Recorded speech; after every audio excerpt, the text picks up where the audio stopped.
Hello दोस्तों, आज के इस वीडियो में हम जानेंगे कि धमनी तथा सिरा में क्या अंतर होता है। दोस्तों ये टॉपिक बहुत ही मोस्ट इम्पॉर्टेंट है, इसलिए आपसे यह निवेदन है कि आपको वीडियो को जो है शुरू से लेकर एंड तक जरूर देखिएगा।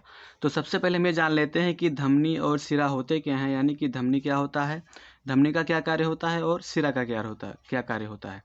देखिए दोस्तों, जो धमनी होती है वो क्या करती है कि ये हृदय से रक्त को शरीर के विभिन्न अंगों तक तथा ऊतकों तक पहुंचाती है। यानी कि धमनी का कार्य केवल यही होता है कि वो जो रक्त होता है यानी खून होता है वो हृदय से शरीर के विभिन्न अंगों तक तथा ऊतकों तक पहुंचाती है, ठीक है, धमनी। और जो शिरा का कार्य होता है वो क्या करता है कि वो विभिन्न शरीर के यानी कि शरीर के विभिन्न अंगों से तथा ऊतकों से रक्त को पुनः यानी कि वापस हृदय में पहुंचाने का कार्य करता है। और जो धमनी होती है उसमें शुद्ध रक्त बहता है तथा जो शिरा होती है उसमें अशुद्ध रक्त बहता है। अब दोस्तों हम जानते हैं कि धमनी एवं शिरा में क्या अंतर होता है। दोस्तों टॉपिक बहुत ही इंपॉर्टेंट है और आपके क्लास 10th में 3 से 4 नंबर का पूछा जाता है, तो आप इसे वीडियो को एंड तक देखिएगा। तो चलिए वीडियो शुरू करते हैं। दोस्तों हमारा पहला अंतर ये है कि धमनी रुधिर को हृदय से शरीर के विभिन्न अंगों तक पहुंचाती है। यानी कि जो धमनी का मुख्य कार्य होता है वो ये होता है कि धमनी रुधिर को हृदय से शरीर के विभिन्न अंगों तक पहुंचाती है। यानी जो धमनी होती है वो रुधिर माने क्या होता है, रक्त यानी खून।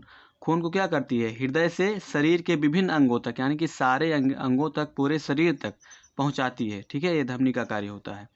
और जो इसमें शिरा का कार्य होता है वो होता है कि शिरा शरीर के विभिन्न अंगों से रुधिर को हृदय की ओर लाती है। यानी कि शिरा का क्या कार्य होता है कि ये जो रक्त होता है हमारे शरीर में, इसके विभिन्न अंगों से तथा ऊतकों से ये रक्त को पुनः जाके हृदय में वापस कर देती है। यानी शिरा शरीर के विभिन्न अंगों से रुधिर को हृदय की ओर ले जाती है, ठीक है, उल्टा कार्य होता है।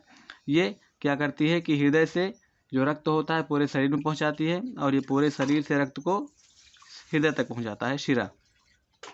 और हमारा दूसरा अंतर यह है कि धमनियों में कपाट नहीं होते हैं। दोस्तों कपाट का अर्थ होता है दरवाजे, ठीक है, एक दरवाजे नुमा आकार होता है जो धमनियों में नहीं होता है। वहीं दूसरी तरफ पर हम देख सकते हैं कि सिराओं में अर्धचंद्राकार कपाट होते हैं जो रुधिर को शरीर की ओर उल्टा बहने से रोकते हैं। और जो वहीं पर सिराओं में होते हैं क्या होते हैं, अर्धचंद्राकार कपाट होते हैं। यानी कि चंद्रमा के आकार का कपाट होता है जो रुधिर को शरीर की ओर उल्टा बहने से रोकते हैं। यानी कि जो हमारा रक्त होता है, खून होता है, वो क्या करता है कि शरीर की ओर यानी कि जो रक्त होता है वो शरीर की ओर उल्टा बहने से रोकते हैं। यानी कि शरीर में खून को उल्टा नहीं बहने देता है, ठीक है, क्या शिराओं में अर्धचंद्राकार जो कपाट होता है वो उसका कार्य होता है।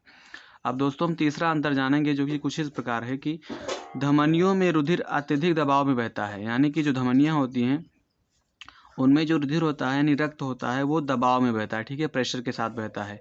वहीं दूसरी ओर सिराओं में जो रुधिर होता है वो बहुत ही कम दबाव के साथ बहता है। और दोस्तों जो धमनियाँ होती हैं वो शरीर में गहराई में स्थित होती हैं। यानी कि धमनियाँ जो होती हैं वो शरीर के गहराई में स्थित होती हैं तथा जो हमारी शिराएँ होती हैं वे त्वचा के समीप स्थित होती हैं। यानी कि ये त्वचा के समीप होती हैं और जो हमारी धमनियाँ होती हैं वो गहराई में स्थित होती हैं। धमनियों की भित्ति मोटी व लचीली होती है। यानी कि जो धमनियों की भित्ति होती है वो दीवार होती है, भित्ति माने होता है दीवार, ठीक है। जो धमनियों की भित्ति होती है वो मोटी होती है तथा लचीली होती है।